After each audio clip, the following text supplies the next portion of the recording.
Over the years, we have heard from David Schwartz, aka previous Ripple CTO. He's no longer Ripple CTO, but he has told us many big things happening in the background regarding XRP. And also, over the years, he has also mentioned many times over exactly why XRP is one of the best networks suited to do the job when it comes back to major scalable use cases. This could be payments, it could be institutional DeFi, it could be tokenization, it could be anything that you can think of that would require significant scale. XRP was best suited for it. Now, in this video, we are going to go over clear confirmation from David Schwartz on exactly what to expect with XRP going forward, but also I want to go over a few things.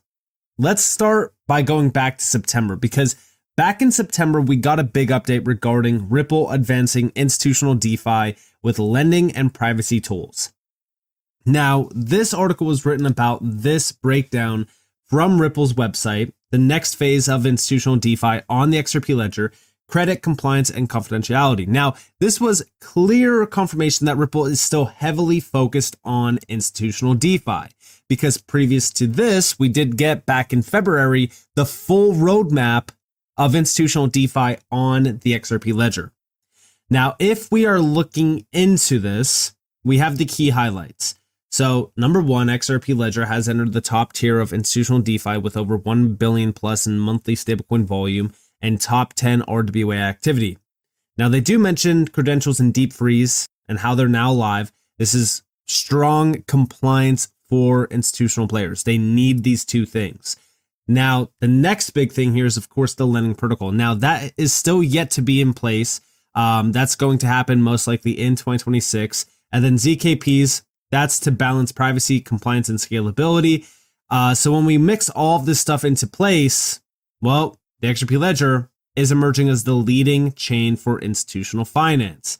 And yeah, it is. We are at that point where institutional players are no longer turning a blind eye to crypto. They're now embracing it. They're seeing crypto for what it is, which is a absolutely massive revolutionary technology that they could tap into to streamline internal processes, settle transactions in mere seconds at a fraction of a cost, and it's 24/7, 365. It's never shutting down. So when we think about this, obviously institutional adoption is going to pick up going into 2026 and beyond. And then we go and look at the acquisitions from Ripple, because it feels as if everything here is aligned with XRP. And I think that a lot of people are still looking at this and saying that, oh, XRP is not even a part of any of this, but it is. XRP is still the main focus. It's at the core of all of this. Now, we do know that Ripple said on December 4th that they are building the infrastructure that powers the internet of value, because they are talking about their 4 recent acquisitions. Now, if we're looking at these 4 acquisitions, it's very clear that this is a complete, full institutional stack. This is their full breakdown here. These are the 4 main pieces. Obviously, this doesn't include Palisade, which was also another major acquisition. So there's technically 5 here. But we do look at a few of them, right? Hidden Road, which is a massive institutional prime brokerage and credit network. Again, the focus here is all of these are mainly centered around institutional players. The impact here is 300 plus institutional clients, clears 3 trillion annually. It's a massive name. Then we look at G Treasury, which is a corporate treasury management system. This integrates with Fortune 500 players, manages trillions in volumes, massive stack. Medico is an institutional grade digital asset custody platform. Recently became Ripple Custody. Secure asset holding for institutional players. Then Rail, which is again ROUSD issuance and management system. It's a full-on stablecoin infrastructure. Critical infrastructure for compliant stablecoin scale. Again, all of this is based around the institutional digital asset shift that's happening right now. Institutional players are flooding into the space in a big way. And if we're thinking about that, they need a full-on stack. That's where Ripple is really kind of centered around. Now, the next phase of all of this is onboarding them into institutional DeFi. We already know that they are fully supporting the XRP ledger for institutional DeFi, and they're even building out a portal for the XRP Ledger and XRP for institutional DeFi. And I'm waiting for this to launch. I would argue that this most likely launches in 2026. It's the perfect time for it. I think that they're waiting to have everything in place to launch this. And if we're thinking about the only other things that, we're waiting on, it's basically the lending protocol and then ZKPs. I don't think that there's really anything else that we're waiting on. Now, if we're thinking about this, let's just go back to Ripple Swell. And the reason why I'm going back to Ripple Swell is because think about the institutional powerhouse that was there at Ripple Swell. I mean, just taking a look at this diagram from Anderson, it's absolutely stacked. And we have, with everything going on, Ripple receiving a banking license, acquisitions, ROUSD growing every day. Remember, this was just in a bit more than a month ago. How quickly we forget Ripple becoming part of new financial infrastructure. And yes, there's a lot of major planning discussions, connecting going on behind the scenes. You look at these names: Citi, BlackRock, Fidelity, JP Morgan, MasterCard, State Street, DBS, Societe Generale, NASDAQ, BNY, Franklin Templeton. Guys, these are not small time names. And majority of these are now Ripple partners. DBS, MasterCard. A lot of people have speculated on Citi, potentially even BlackRock, maybe even JP Morgan. But we do know that, DBS, MasterCard, NASDAQ as well. There's a lot of connections between the NASDAQ and Ripple. Societe Generale, 100%. We already have that confirmed. BNY also confirmed. Franklin Templeton also confirmed.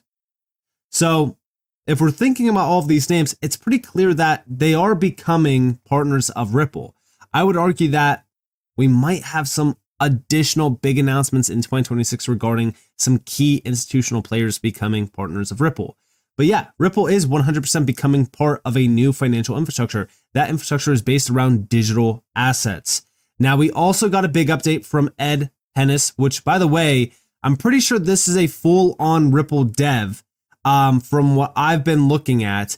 And we have here that the XRP Ledger lending protocol is coming. A new protocol native system for fixed term, fixed rate, unwritten credit. It unlocks productive on-ledger lending for institutions and creates a pathway for XRP holders to earn institutional grade yield. This is going to be huge. Again, I've always said over the years that we don't need to sell all of our crypto, right? We do not need to sell all of our XRP. Lock a portion away, because you're going to be able to earn money on top of that. You are going to become your own bank through some of these assets. XRP, I do think long term is going to provide us with enough yield to live off of it. But we have here, crypto lending typically relies on pooled collateral and volatile rates, both of which are difficult for institutions. With the XRP Ledger, each loan sits inside its own single asset vault, a segregated pool that holds only one asset, XRP, ROUSD, etc., and isolates risk to that specific credit facility. A pool admin, the underwriter or operator, manages the vault, and third-party platforms can build UIs on top.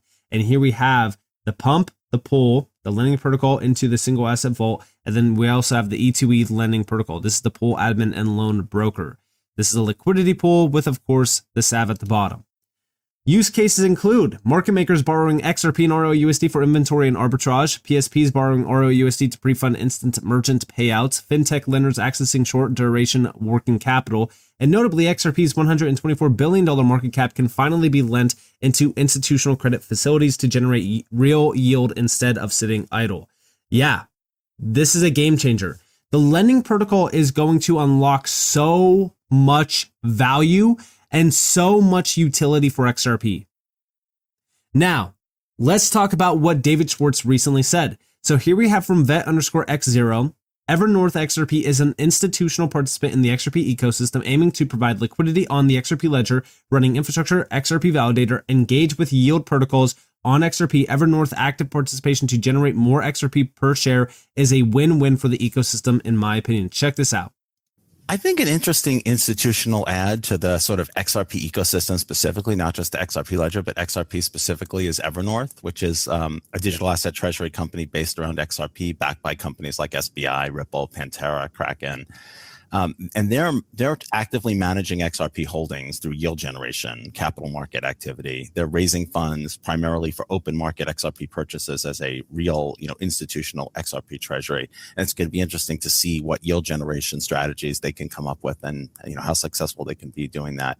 And they're going to be active participants in the XRP ecosystem. So they're not just going to be they're not going to be just doing little financial things to optimize yield for their investors, but they're going to be participating as a validator, provisioning liquidity, integrating with DeFi protocols such as those using RLUSD. So I think it's interesting that we're going to have a new sort of institutional participant in the XRP ecosystem, not just as a sort of financial, not just moving money around, but also looking for solutions on the XRP ledger and within the ecosystem to generate yield for their investors.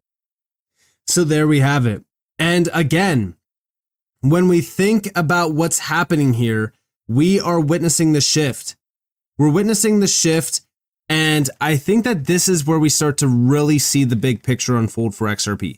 It's becoming a complete institutional powerhouse chain, on top, of course, of giving those holders a full-on view into long-term yield generation and passive income opportunities. The Be Your Own Bank statement is now becoming a reality, and it's all through this institutional stack. This institutional stack is going to provide so much liquidity, so much value, so much utility on top of a network that already has so much utility and so much value tied back to it. I'm very excited about what's going to happen through this because it's going to unlock so much more value. And on top of that, we also have over here from Token Relations, XRP has seen its institutional activity drive retail adoption. We're going to take over the world with solid financial products that solve real world use cases. This is a massive statement if I've ever seen it. And again, this is coming from prior Ripple CTO, David Schwartz. We're going to take over the world with solid financial products that solve real world use cases. And we are actually starting to see that now enabled by things like stable coins and tokenized real world assets that let us handle these use cases like payments and reasonable investments, tokenized money market funds and treasuries. We've actually seen more than 500,000 new wallets created by retail users through applications like Salmon. And so we're starting to see that sort of institutional activity driving retail adoption, which I think is going to be over the next year or two. I think that's going to be the dominant theme. We're going to take over the world. So over the next year or two, we are going to start to see a ton of retail adoption through these major institutional players diving on in to the XRP ledger and XRP. Again, it's so clear that from, everything that we've witnessed this year, we're about to witness everything around the XRP ledger grow significantly, including, of course, even the value of XRP. And it's all because core pieces are being built. They're launching as well. Back in June, they introduced the permission DEX on the XRP ledger, unlocking institutional access to DeFi. And I think that a lot of these announcements just go on overlooked because of, the price action, right? We're not seeing immediate price action. However, when we look at the core components of this and we look at everything happening here, this is enabling those use cases, those massive use cases, those, FX swaps. It's the FX market moving on chain. This is a $7.5 trillion per day market.